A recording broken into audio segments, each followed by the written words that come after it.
Hi, it's Musolini, the Merchant of Success. Welcome to this particular subject, which I'm excited to talk about.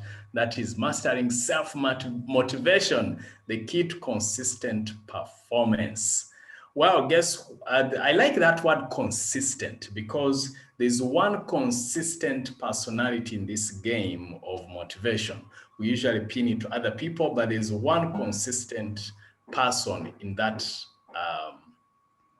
drama or movie or whichever word you'll feel most comfortable to use, and that is you. So we are going to be talking about you.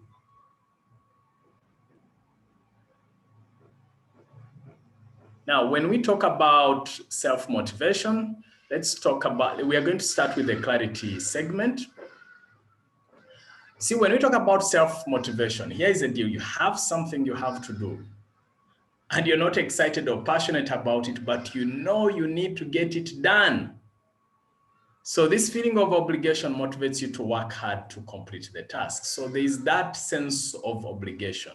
So sometimes self-motivation is engineered by obligation. You know, I have to do this. I have an obligation to do this. I made a promise. I must do this. So that always makes a big difference.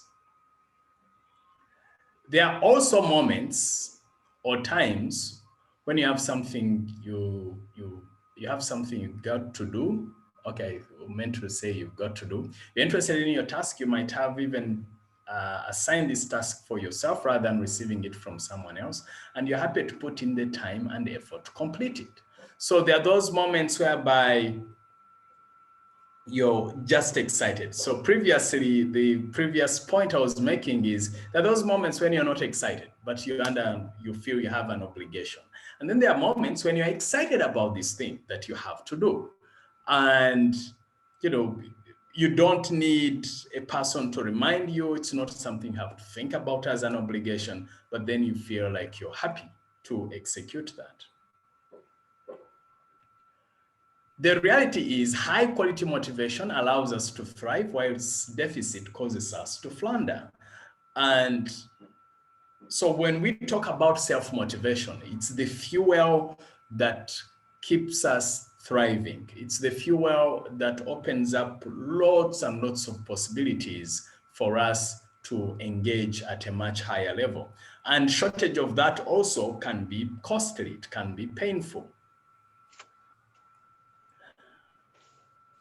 The self-motivation in its simplest form is the force that drives you to do things. So, and that force is inward. It's not outward. There's that drive. There's that energy that pumps in you that you feel you have to wake up and do that thing you're supposed to do. But the question then is, why self-motivation? So again, to remind some of us who are joining us today, when we talk about clarity here, in this context, we talk about the what it is, what is the subject matter, and why is it important? Because we need that clarity from the word go. So why self-motivation? Let's start from there. Let's start from that perspective. Number one is, okay, I talked about that, how it helps us thrive and flounder if we don't have it. Also, self-motivation increases your commitment. When you feel inspired to do something, your levels of commitment go higher, and with commitment follows performance. Because that's one of the big picture points. So do you feel like pumped up to perform? Because with the self-motivation, the high performance more or less automatically follows. The other reason is, and I was talking about this earlier today in my Facebook Live, in that extrinsic motivation isn't sustainable. Because when you think about it, people who talk about, and later just to give you the context here, having interacted or engaged with organizations since 2003, you usually hear people say motivation, motivation, motivation. And what they are referring to is their meaning, say, a company or management motivating them, giving them that sense of an extra push to perform. The challenge with that, whereas it is understandable, and of course, I mean, if you're a manager or you lead an organization, it's commendable if you're looking for ways and means to motivate your staff. Very good. And it's okay for you to also feel like management should, if there are ways and means in which they could motivate you extra, that's a fair ask. The challenge, which I believe in, is you don't have control over how far or how much an organization can motivate you. So that's what I meant by extrinsic motivation isn't sustainable. If you're depending on other external factors, then you are not in charge. The external world is in charge of you, and that's not a healthy way to be in. What I always find healthy is where you have a certain sense of control, a certain sense of being in charge. For me, that's where the true magic is. Because here is the deal. And you will notice that there are some people who act or behave based on their moods. Meaning, if they are happy today, they will say, okay, give them a bonus, or give you that, or they are really happy. And if they had a bad day, now they are quite a totally different character. So meaning you don't have control, you can only influence. When you're self-motivated, you also reach your goals faster. And that's one of our desires as human beings. Can you reach your goals faster?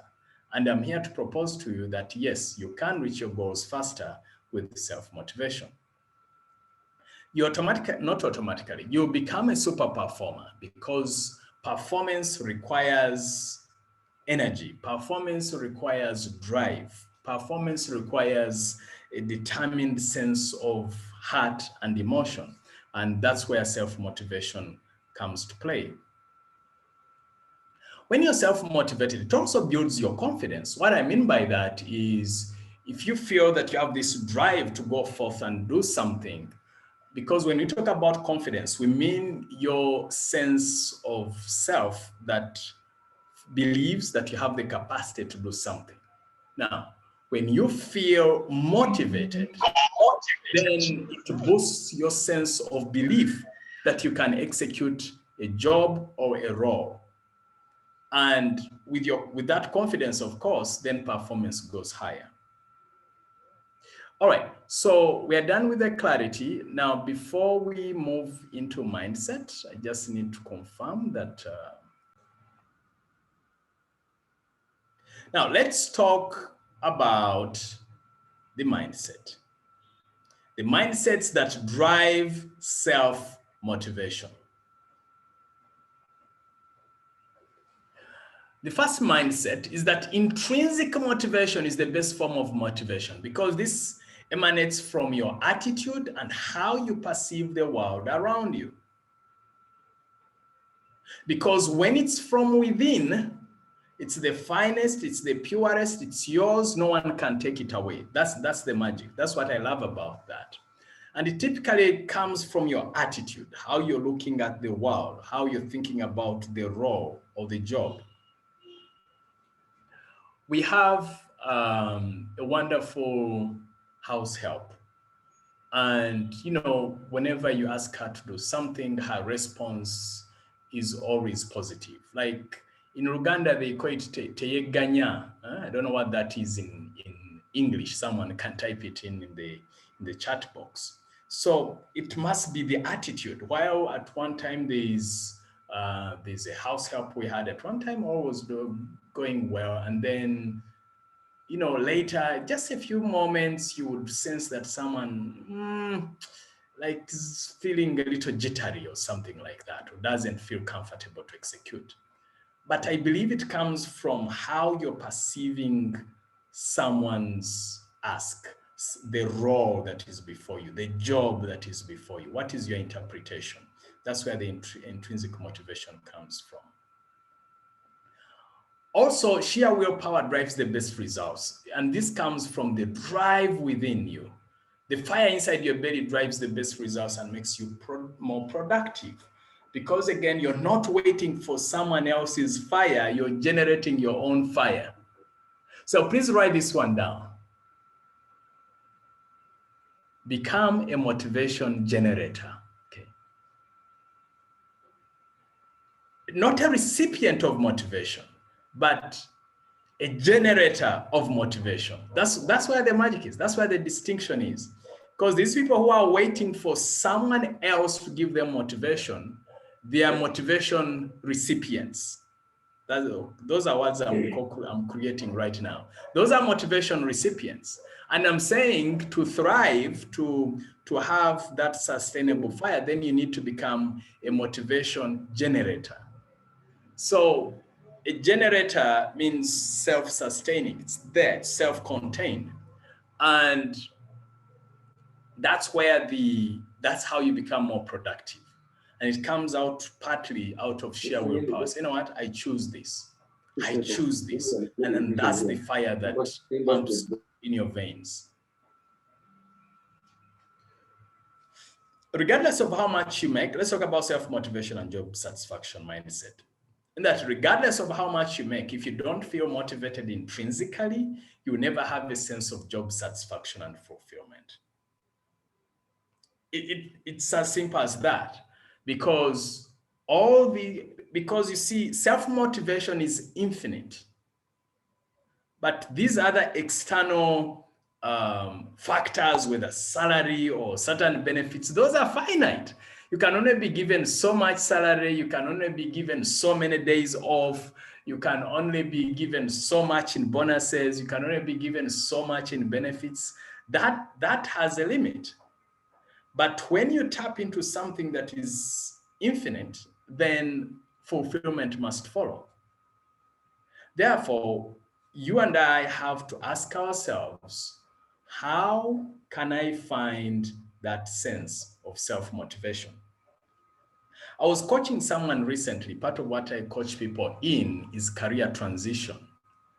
And the first step I actually do before you transition to another job, I first help you to audit how you're feeling in the moment towards your job. And what we work on is, how can you be happier in the current job that you're in?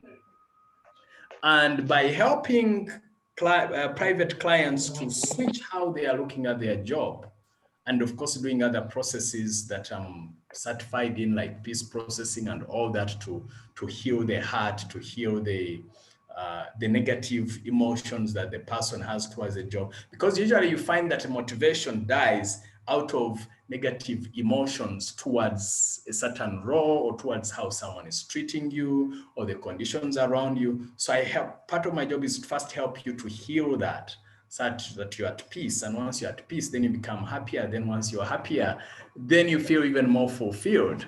Once you're more fulfilled, then you can choose, do I really want to stay, or do I want to go ahead to go somewhere else? Even if you continue to choose to go somewhere else, hey, at least you're still in this role. Enjoy it.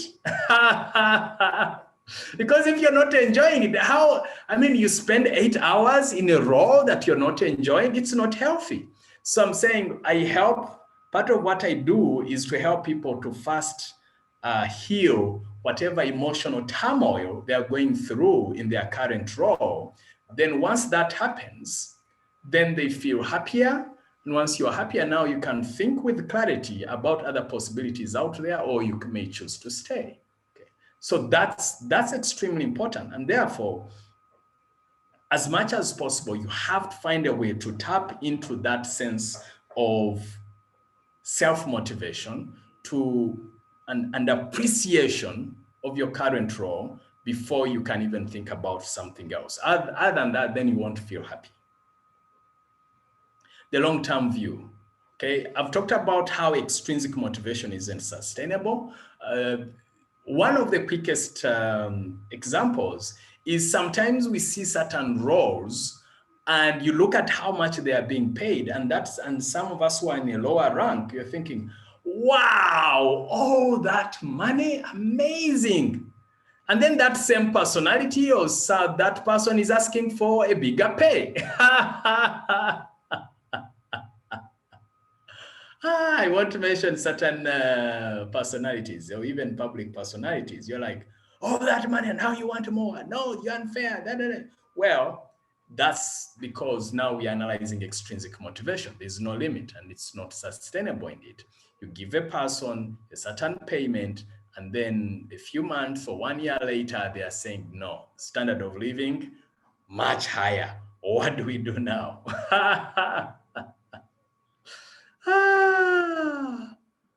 I'm telling you, life is interesting. So the fifth mindset, which has just come to mind, which I would encourage you to write down, is the mindset of I am 100% in charge of my motivation. Okay. That's to me core to self-motivation, in that you're deciding and determining and declaring that no one else is responsible for your motivation but you. Because if you don't take that stand, then you've relinquished your power. The power is in someone else's hands. Someone else is the one determining how much fire to feel in your belly. Someone else is determining how much joy you should feel and experience. And some of us might say, okay, but so-and-so sometimes annoys me. Well, depending on what level you are at, once you grow and find ways to grow mentally, emotionally, and spiritually, then you come to this conclusion that that it's up to you to give someone permission to make you angry or unhappy. You can choose. You see, if someone says something, it's up to you to let what they have said to make you angry or not. They do not, it's up to you. And that's a different mindset. I know what I'm saying may seem like out there, but I also would like to invite you to consider the fact that it's possible, because otherwise, how come a manager might say exactly the same word to two different people? One is annoyed and the other is not bothered, or they stay happy and smiling. So the key thing I'm mentioning here is choose, declare, determine, own the idea that if motivation is to be, it's up to you, not anyone else. Does that mean that these other things are useless? Let's say salary raise or being talked to nicely? Absolutely not. Please hear me correctly here. All those things are wonderful. All I'm saying is they are a bonus. It starts from you, because you want to be in a place whereby whether those bonus motivations come or not, that you wake up, you're motivated, you're driven, and ready to perform, ready to execute whatever you're meant to execute. Because that way, then you can look at yourself in the mirror and say, you know what, I am in charge. I am in control of my life. Just like one of the philosophers, I need to remember who said, I'm the captain of my soul. Therefore, you're the captain of your soul. You're the captain of your motivation, not someone else. So that's the fifth mindset I would encourage you to adopt. Right. Someone asks more information around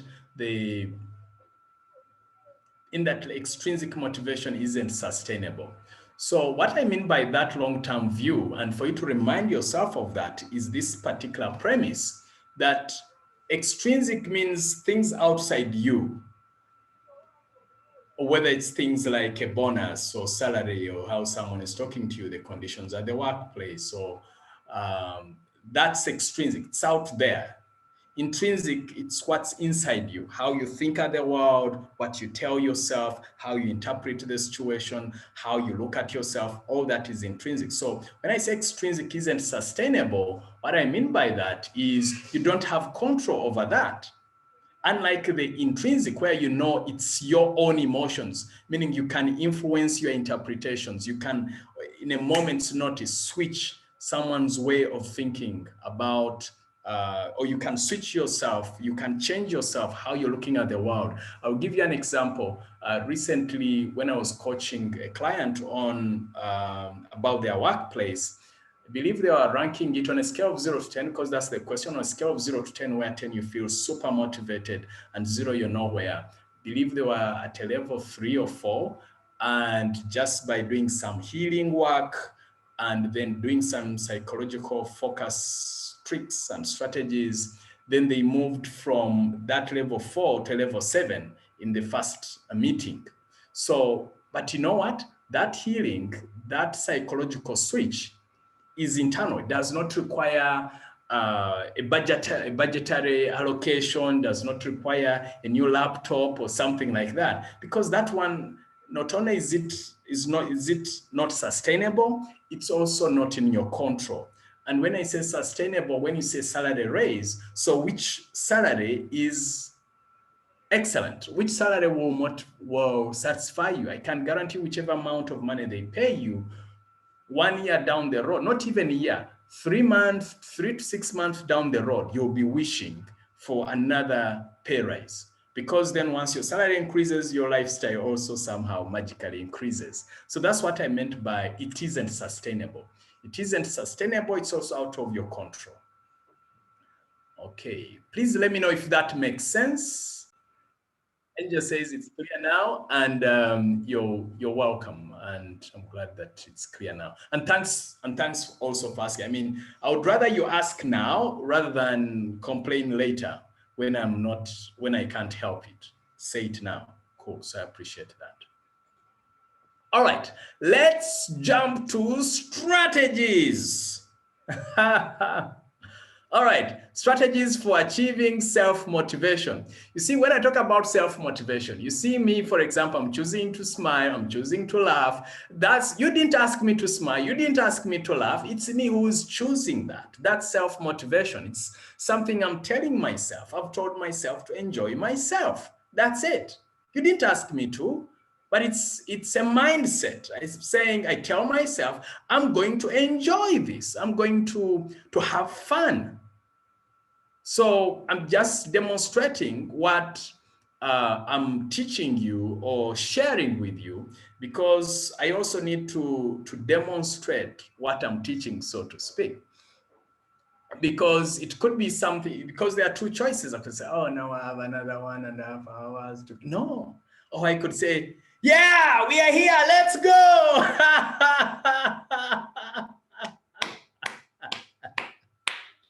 Oh, Lord. So you can choose that. It's a choice. One of the most powerful words that was ever invented is the word choice. It's a choice, my friend. You can choose to let someone else have the key to your motivation, or you can choose to say, I am the key. I am the source.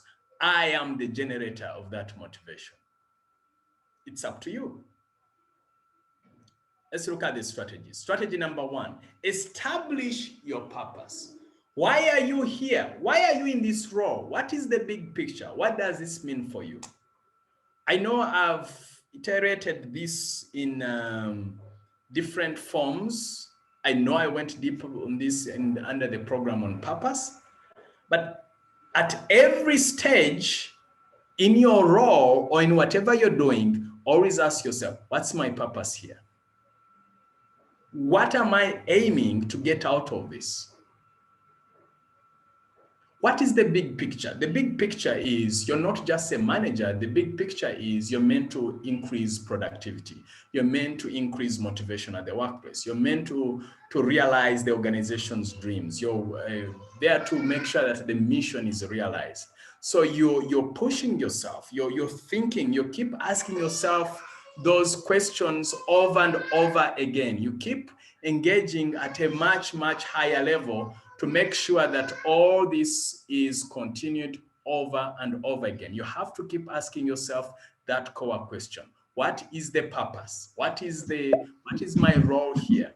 Because if you don't, then you will be lost in the woods. You will be lost in the woods. And once you're lost, then you won't get the clear path to your direction.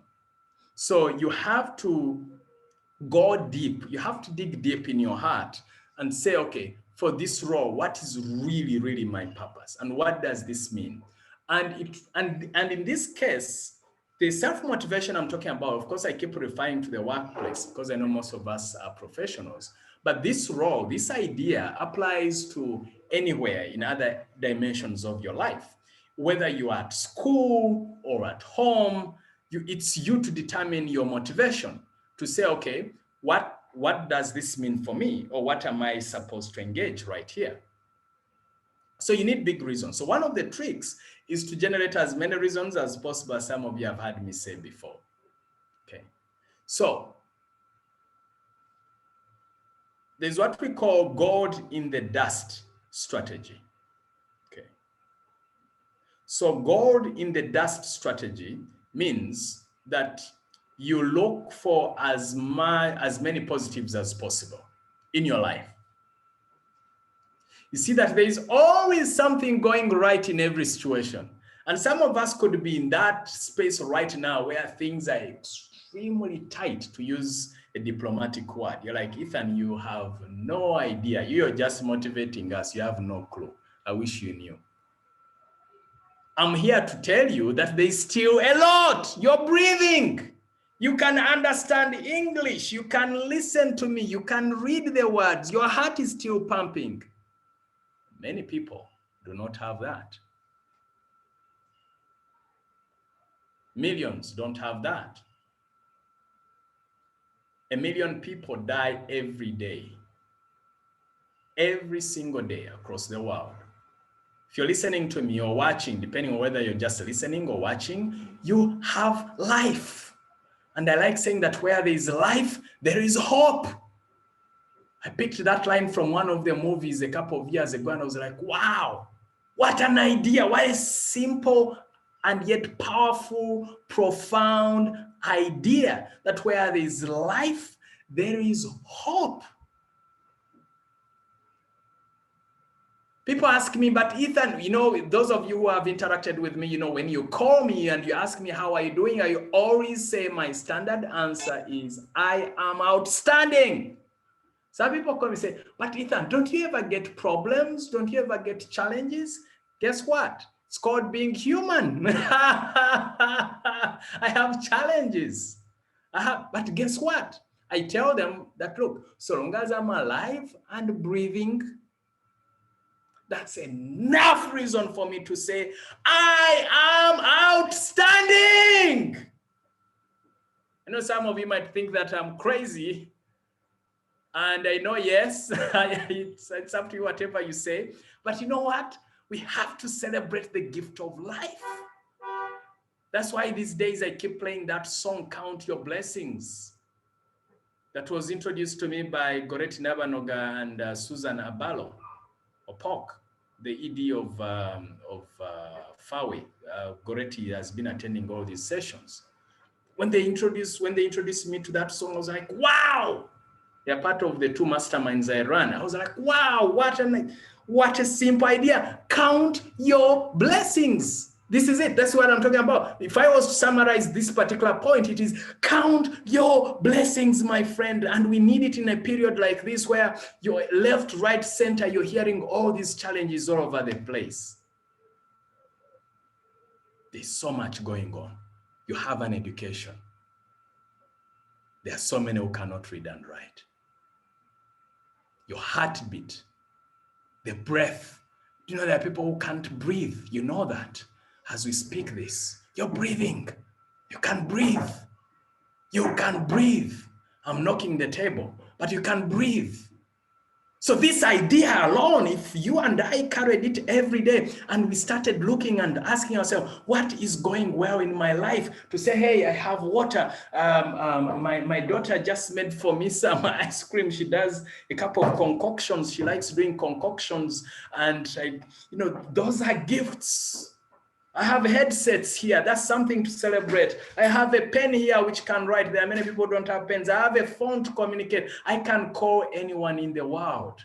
That's a gift. That's something worth celebrating. You have data where you can access all kinds and forms of information. Do you know, many, many years ago, the computer, it had to start with universities who would spend millions and millions of dollars to have a computer. I don't know what the name was even. It would get into a big building for you to be able to use the computer. And by then, I'm sure it had less than 5% of the powers that your phone has right now. That's a blessing, my friend, and worth celebrating. Count your blessings.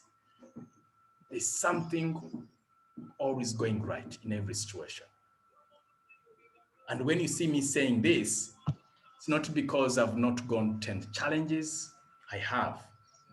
Some of you have read my story on Facebook. Gone through many. I know but you know what? One of the things I thank God for is that He gave me the grace to understand this idea of finding something to be thankful for, to smile about.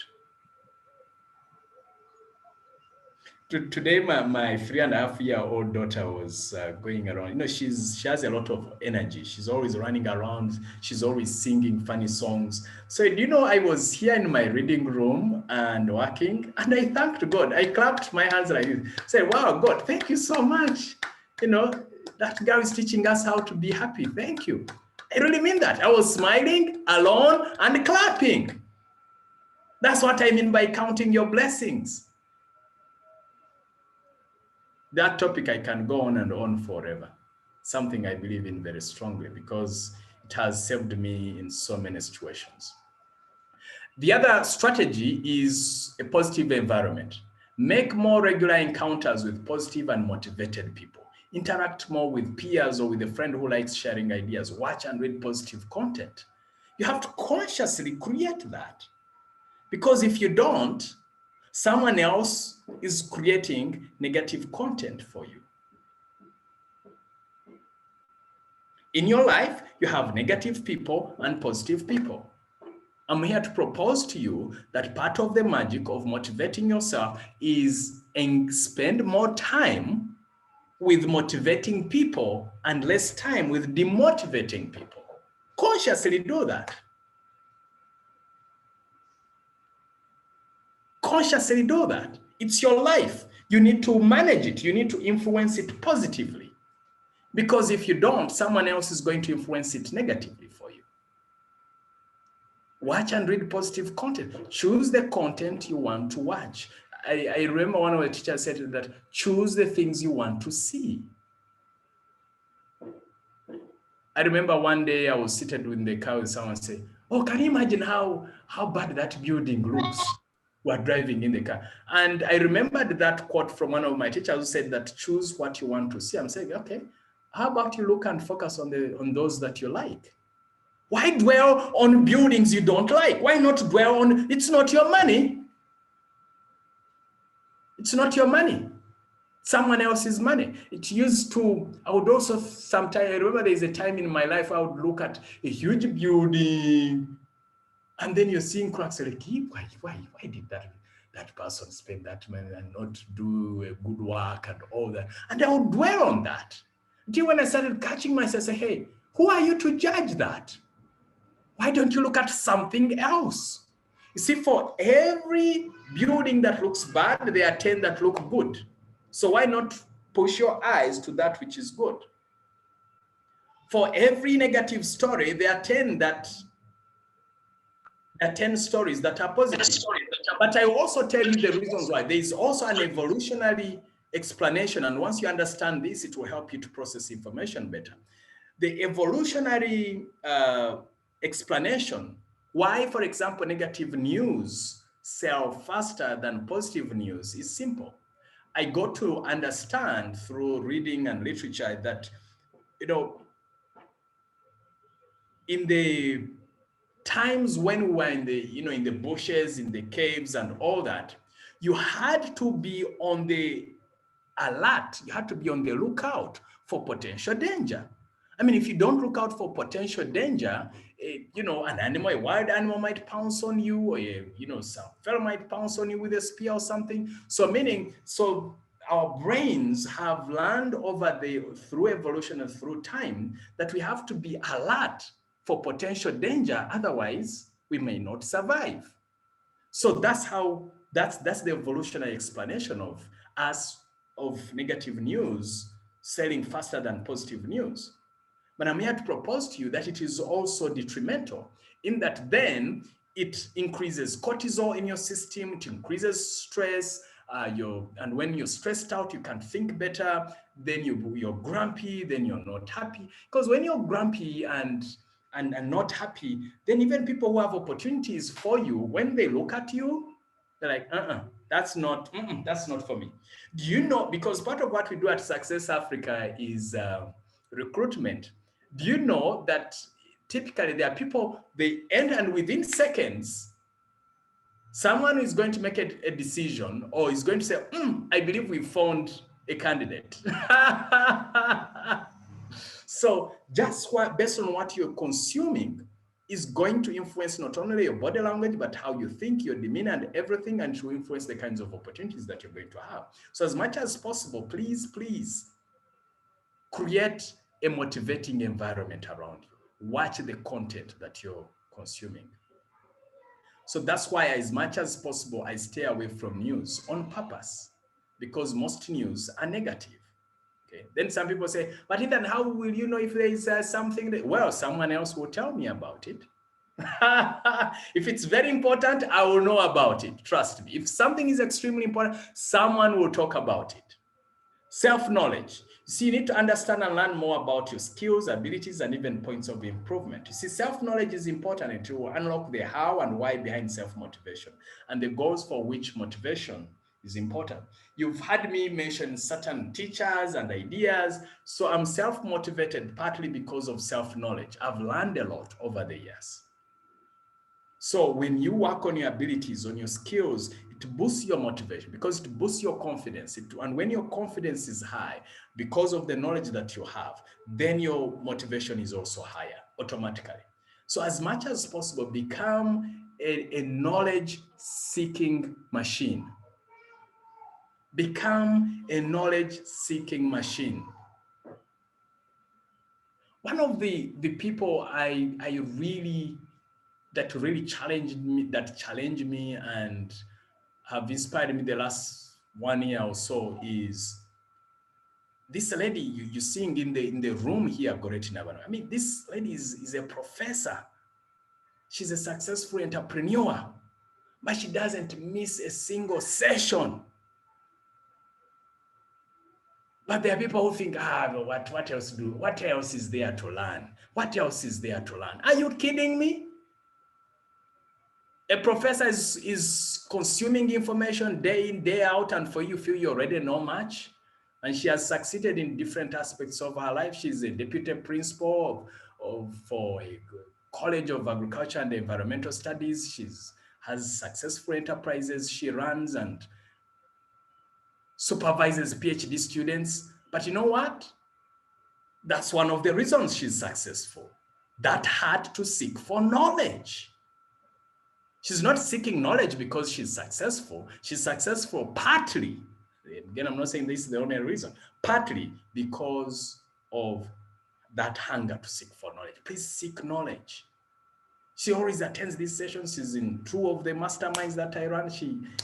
She attends 99% of them. Incredible. So please, self-knowledge is priceless. The other strategy, which is priceless for you, is the new habit strategy. How did you feel when you started going to a gym, a piano, or going to a guitar class, I beg your pardon, or adopted a health diet, waking up early? You see, this ignites energy from within and it pushes intrinsic motivation.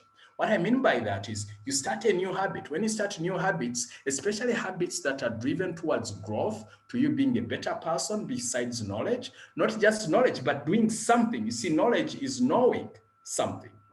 A habit is doing something. When you do something, find new things you can do. What are those things? Is it gardening? Is it sewing? Is it reading? Is it not reading? Is it a writing class? What are those new habits that you're developing? Like these days, I attend sessions Monday to Friday, and it's a 3-month course on online and digital marketing knowledge.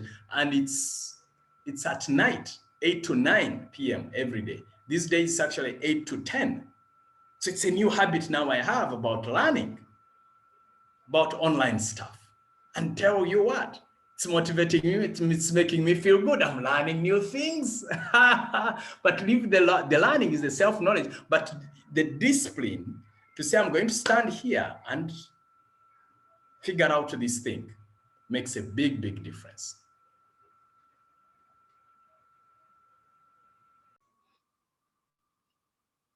All right.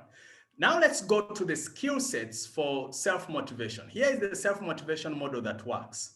So I wanted to summarize everything on one page, on one slide, so that you see how all this works out. So I've highlighted it under strategies and mindsets. Now let's boil it down to one slide and see how this works, how it all relates to self-motivation. You see, when you're passionate about something, you develop the skills. And these skills come through learning and self-growth. The skill set also increases your levels of self-motivation. When you're learning and growing, it increases your levels of self-motivation. I was telling you about my professor friends who are in this room, in that, when you look at them, they are self-motivated. They are always smiling, they are happy, they are self-driven, and part of the magic, as you can imagine, that they are always learning and growing. Then the positive attitude, when you learn more about yourself and learn more knowledge, you have a positive attitude because you're learning about how to mentally and emotionally or psychologically switch yourself to positivity. And that positive attitude definitely automatically increases your motivation.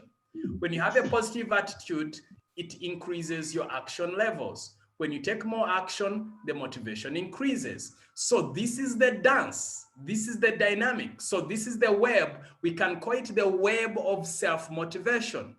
Okay. But then the other key thing that I would like to add, which is missing here, is what I would call purpose reminders. When I say purpose reminders, it is, why are you doing that thing that you're engaged in? What's the big picture? What's the big dream? What's the big idea? Someone who I was talking to, who is in this room, who is very extremely successful in their career, I was talking about in that one of her drives is to inspire women to know that a lot is possible, that things are possible, that greatness is possible, that success is possible. So when you have such an idea, when you have such a bigger vision, a bigger purpose why, such a person doesn't need to be reminded of what to do and what not to do. No, that person is thinking about the overall image and thought of inspiring millions and millions of women to be a success. Therefore, her road to success is 100 times easier because she's not depending on someone else. She's depending on that idea that has been impressed in her heart. So of all these things, the one that holds everything together is the bigger picture of your purpose. What's your purpose? Why are you here? Or why are you doing what you're doing? There has to be, and that has to be defined by you, not your employer, but you and your creator should be clear about what your role is. Your number one employer is God.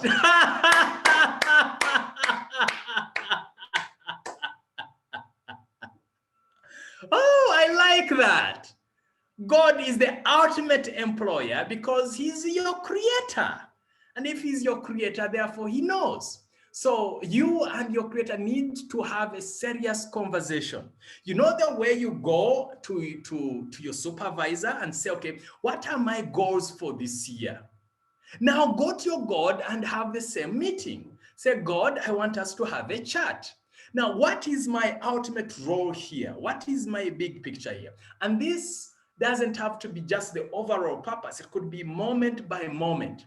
One of the mastermind members, one of the masterminds I run, for her, she says when she goes to work, she says, God, I am here. I'm ready to be of service. What do you want me to do? Wow, what an idea! And she's one of the most motivated individuals I know. So driven, always smiling, always pushing things forward, like a bulldozer. Now, a bulldozer because she has enough spiritual forces. You don't joke with a person who has arrived at work and says, God, what do you want me to do today? That person has extreme power and backup that you cannot mess around with. So sometimes you see people, accomplishing extraordinary things. You're saying that person is lucky. Are they lucky? Of course. But guess what? The true lack is that they found out who their true source is, who their true employer is, where the ultimate TORs are coming from. So that's why I always talk about in that for whatever job description you have and all that, those are minimum expectations. You have to know that there is always a bigger purpose. There's always a bigger reason. Like Kalunji is the one who mentioned something recently that caught my attention. Of course, you've said many things, but there's something he said and that stuck with me. He said, thank you so much, Ethan, for doing this. You don't know how much you will benefit from this. I have no idea, but I felt inspired to do this. And I know I'm inspired from above to do this work, to be of service to humanity. Then God, my creator, will figure out how I will be compensated, whether in kind or not in kind, whether in cash or not cash. All I'm saying, God, here I am, use me, engage me in whichever ways and means. I'm going to be here for 2 hours daily for 40 days. People fast for 40 days. I'm going to serve for 40 days. And I'm going to, as I'm serving, I know I'm ready to be used and engaged. And we will have fun. We will grow together. We are co-creating this together. And you're here. And please note, let me remind you that this is a side note. But please note, whether you're here live or watching this recording, there is a reason. There is a bigger reason why. So please do not take anything for granted. It could be what I'm saying or someone else is saying or what someone is typing in the chat box. By the way, when people type in the chat box, I'm not the only teacher. People typing in the chat box, those are also our teachers. We are co-creating this together. It's not just me. So we are co-creating this together. Please pay attention, pay attention, pay attention. The word God is always speaking to you.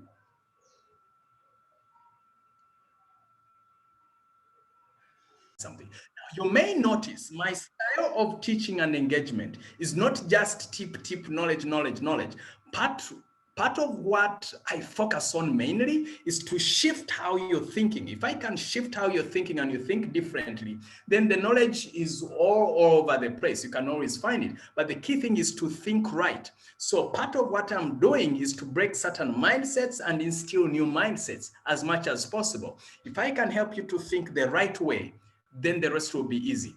That's why, because listen, like this idea of self-motivation, I'll tell you, a typical employer would rather have someone with a great attitude, with less skill, than someone who has a lot of skill, but with a negative attitude. Because someone with a lot of skill and a negative attitude, meaning low motivation, then you won't get much from that person anyway. They will not perform. But someone with less skill, but with a great attitude, they'll use that great attitude and self-motivation to find the skill. It starts with the thought process. How does the person think? And that's why even at Success Africa, whenever we are engaging with clients, we always ask that question. What are those mindsets that you want us to break? So I hope you're getting where I'm coming. Sometimes you see me speaking with a lot of energy. It's not by accident.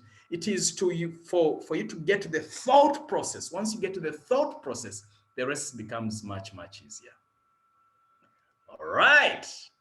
You see, my coach and mentor whom I meet weekly on every Monday says, you know what? Please listen to this. Very, very important. He said, every day you need to ask yourself, God, how can I help you?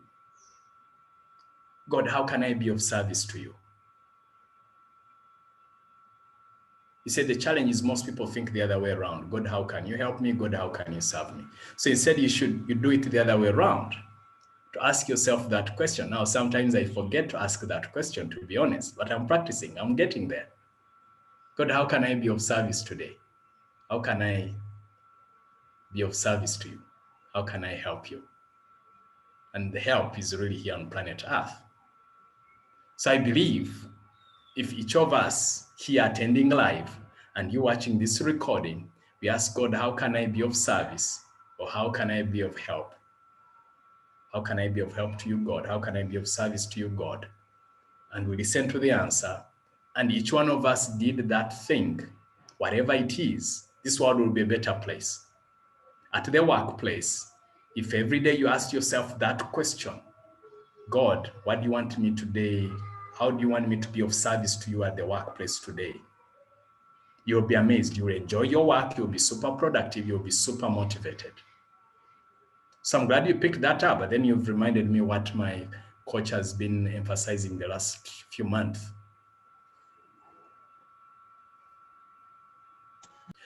Having said that someone would rather have a person with less skill but with a great attitude than someone with great skill and a negative attitude, I would say that even the ideal is great skills and great attitude. Please, having a great attitude alone is not an excuse for you not to pursue skills. So an even a better package is where you have great skills and a fantastic attitude. So let's remember that, all right? So I'm not against skills at all. Just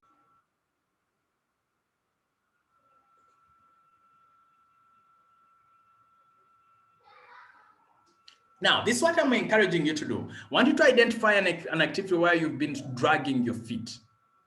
Now, use at least 2 strategies shared to get started on that activity. Now, just to refresh your memory, these are the strategies we highlighted. So if you're dragging your feet, for example, let's assume, for example, you're supposed to write that book. What is the big purpose? What could be the positives going on? What is the positive environment you can create around yourself? What is the self-knowledge you need to have? The self-knowledge might mean that you get a book writing coach.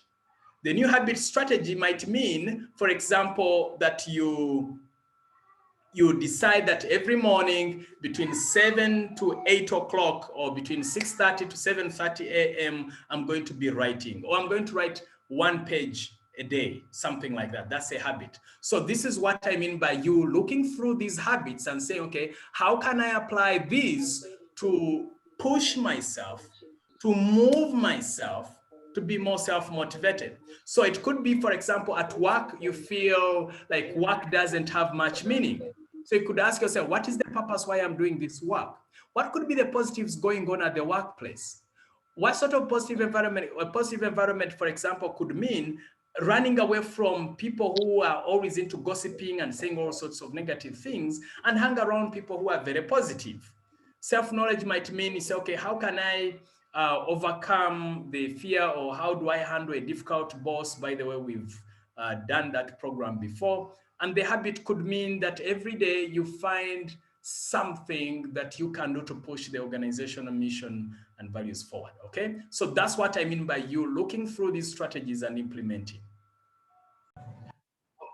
All right, now, if you're watching this recording, can just pause and discuss this. For us who are attending live, these are the questions you're going to discuss in your breakout rooms. What did you find most useful in this presentation? How are you going to implement the lessons moving forward in your life and career stroke business? So again, it's about especially the implementation side. That's why I want you to spend most of your time saying, you know what, I learned this is how I see myself implementing it. So I know you've picked so many tricks and techniques, but focus, what are you going to do differently? The implementation is where the growth is, right?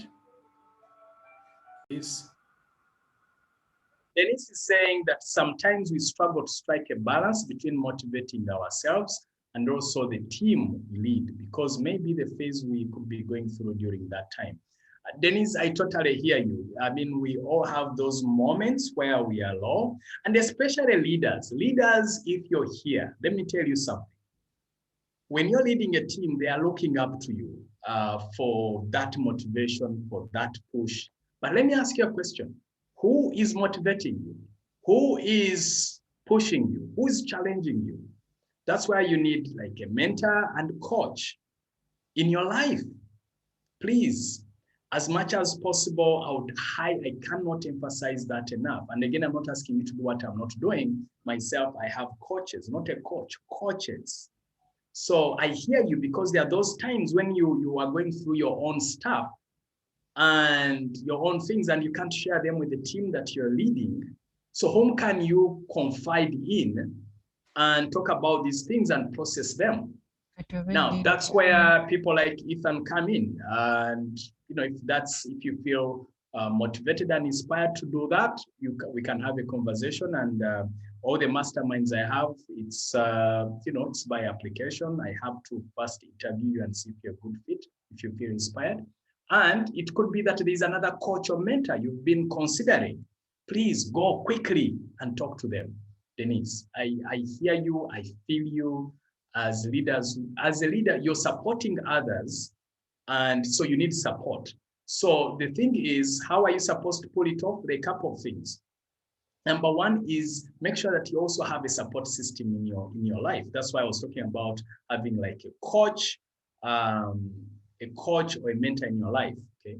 Number two, also remember you need to. There's something I call. It's just because of time. What we could do is there's been certified in something called the peace process. So a team, let me see if I can just give me a moment. Let me see if I can share it with you guys. Just give me a moment. Then Sarah is asking, is it unhealthy if my kids are top motivators? If my kids are my top motivators to work hard? Sarah, absolutely fine. It's very healthy because you need, again, something much bigger and larger in your life. So you need that reminder. So of course, my children are one part of my motivation also, and family, my children and wife. So it's absolutely perfect, Sarah, to remind yourself of that. All right, let me see. Cool. So those are the questions we had today. And once again, remember, you're the captain of your soul, the captain of your self-motivation. So please remember to do that. And yeah, you're in charge of your life. Let's put it that way.